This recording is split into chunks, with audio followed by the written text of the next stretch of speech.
What is sanity? Good morning. My name is Father Frank Buckley. I am delighted to be the host of our morning practice meditation, flourishing during times of uncertainty. Delighted to be with you this morning. Happy Friday.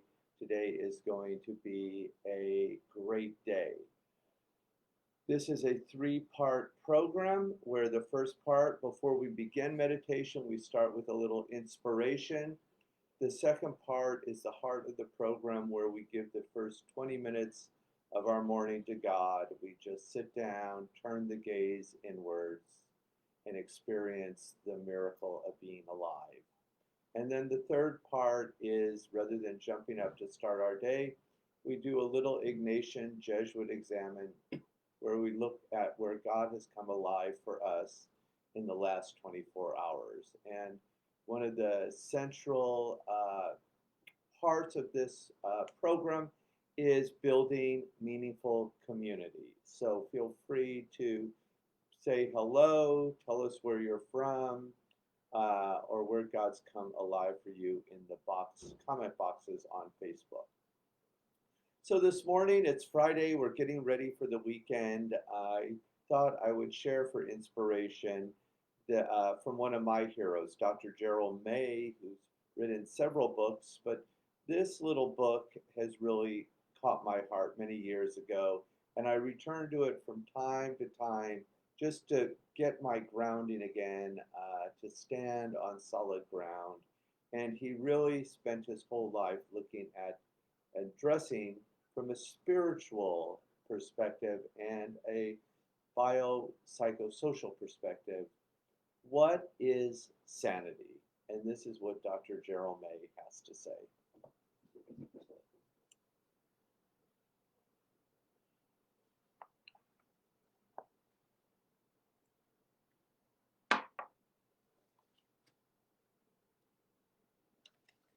Death and resurrection. For all things born in truth must die, and out of death in truth comes life. Face to face with what must be, cease thou from sorrow. The Bhagavad Gita. The world is filled with newness, and it has been for many years. This new product, this new invention, this revolutionary idea, always something new, presumably better. We are a people for progress. For years, the new and the novel have captured the energy of our culture. But fatigue is setting in. The novelty of novelty is wearing off. That doesn't mean we simply want the good old days back again. For many people, the good old days don't look so great either. It's something else, something in a different kind of dimension that is being sought. There is a sense that one can't just go on forever discovering new and better things, nor can one comfortably go back to the old.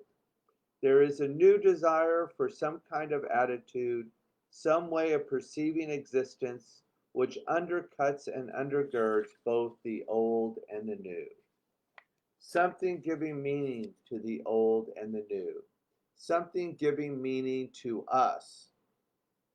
Some way of freely, fully, and simply being. Nearly everyone has a nagging sense of this from time to time. In fleeting moments of abandonment, it is experienced. Just being happens. But exactly what it is, or how to get it, or whether we really want it, or what it might do to us if we did get it, are all unanswered questions. So most people return to the tried and trustworthy world of doing. The world of progress, growth, advancement, achievement, and mastery. Learning things, creating new things, actualizing ourselves, encountering penetrating insights into the depth of individual and cultural psychology. Learning how to become assertive, how to use and acquire power, how to amass wealth, how to become liberated from oppression, how to act as if we'd overcome our basic feelings of inferiority and inadequacy.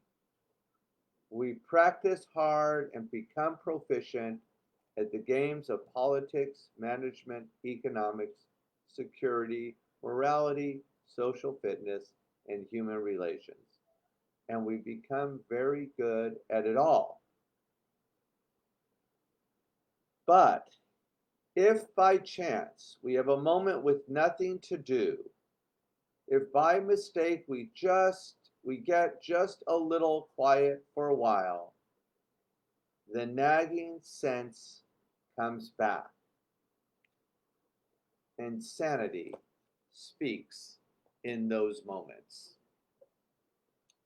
Call me crazy, but I believe the morning practice opens the door for sanity to speak. So let's begin. One of the ways we flourish is to unplug. So I invite you to all unplug your technology, and I will set a timer for 20 minutes so you don't have to worry about the time. I'll ring the bell to begin and then ring the bell when it's over. 20 minutes. The main idea I would like you to hold on to this morning as we get started is meditation should be effortless. There's no trying. We just sit down and be.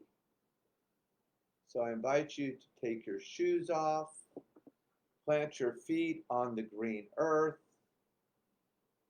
feel how wonderful the earth feels beneath us. You can lower the eyes or close them, whatever feels safe, and we'll begin and end with the sound of the bell.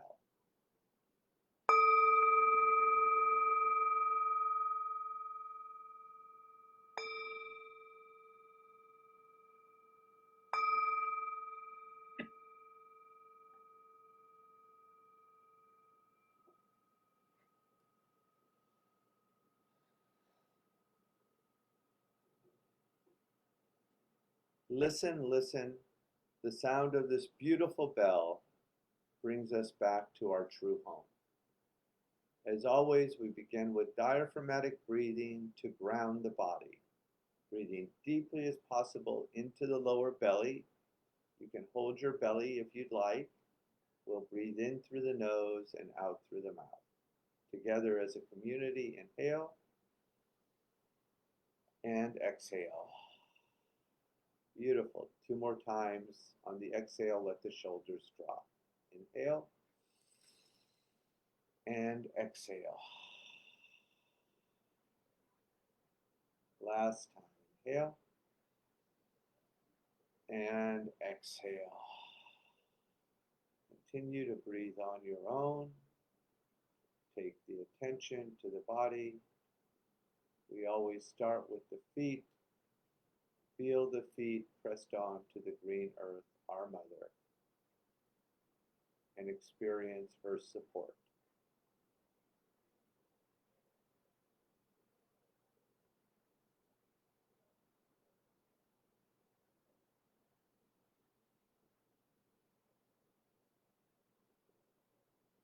Release the hands from the belly. Allow them to rest where they will, and just notice any sensations in your hands.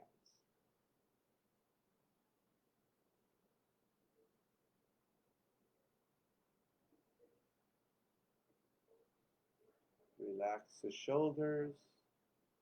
Let go of anything you've been holding on to.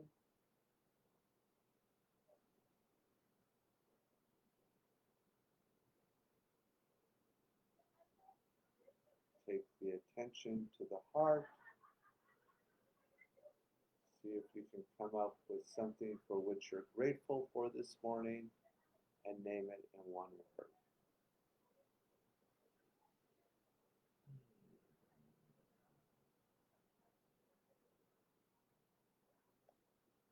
Place that word next to your heart. And as a community around the globe, let's breathe one time into that gratitude. Inhale and exhale, and just notice what you feel.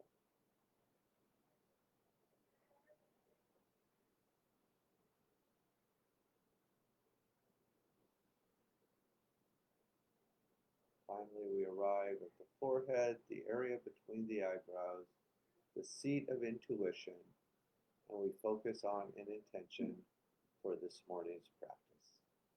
Something we desire deeply in our life in this moment, being bold enough to ask God for something great and beautiful today.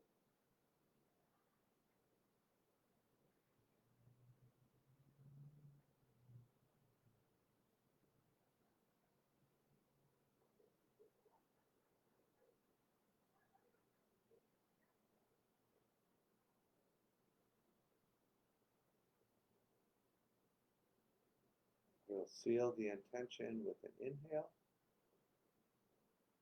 and an exhale.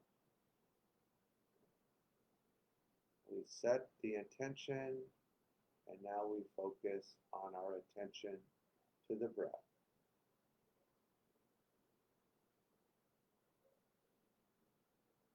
Focusing on the breath, we drop down now and enjoy a little deep rest. Please continue.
Gently bring your attention back to the room. If the eyes were closed, go ahead, open the eyes. We can circle the wrist one way, then the other.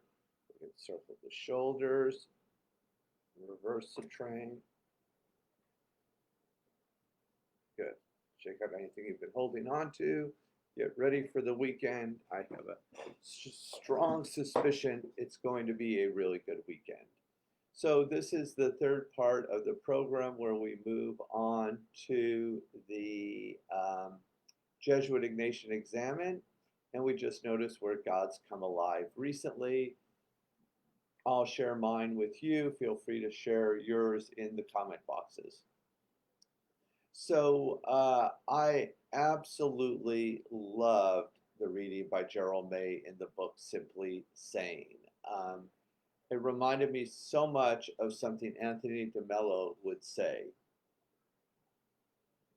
We get to God not so much by addition, but by subtraction. And I told you yesterday I did the Zoom for the teachers in the ADLA, and I did it with Dr. Parham from LMU.